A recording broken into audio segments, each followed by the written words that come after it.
remembered what goes into a production. I also recognize how much people want content in different sizes.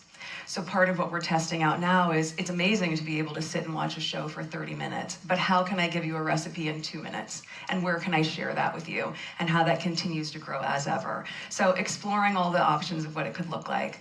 That's great. So the holiday special in November, we'll keep an eye out for that.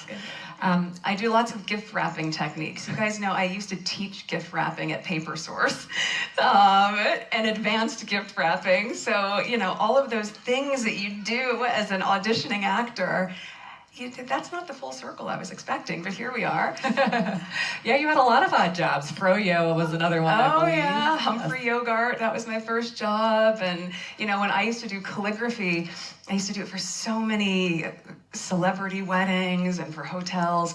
And that was in between auditions. And at the time, I don't know why I didn't think to just buy a glove, but you don't want the natural oils from your hands to get on the beautiful paper. So I would just put a white tube sock on my hand. Write all these very fancy cards for people. So. Amazing. Well, a long way from the white tube socks on your hands, but we can all appreciate that. What's the importance of financial independence to you? Well, financial independence is what gives you the freedom of choice.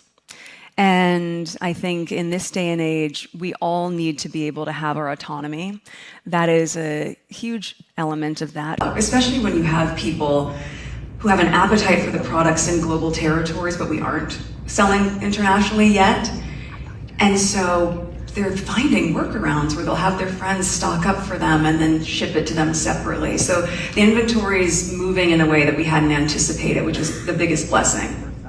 Can you talk a little bit too about... I was doing Confessions of a Female Founder as I was building this. I'd always loved the podcast, how I built this.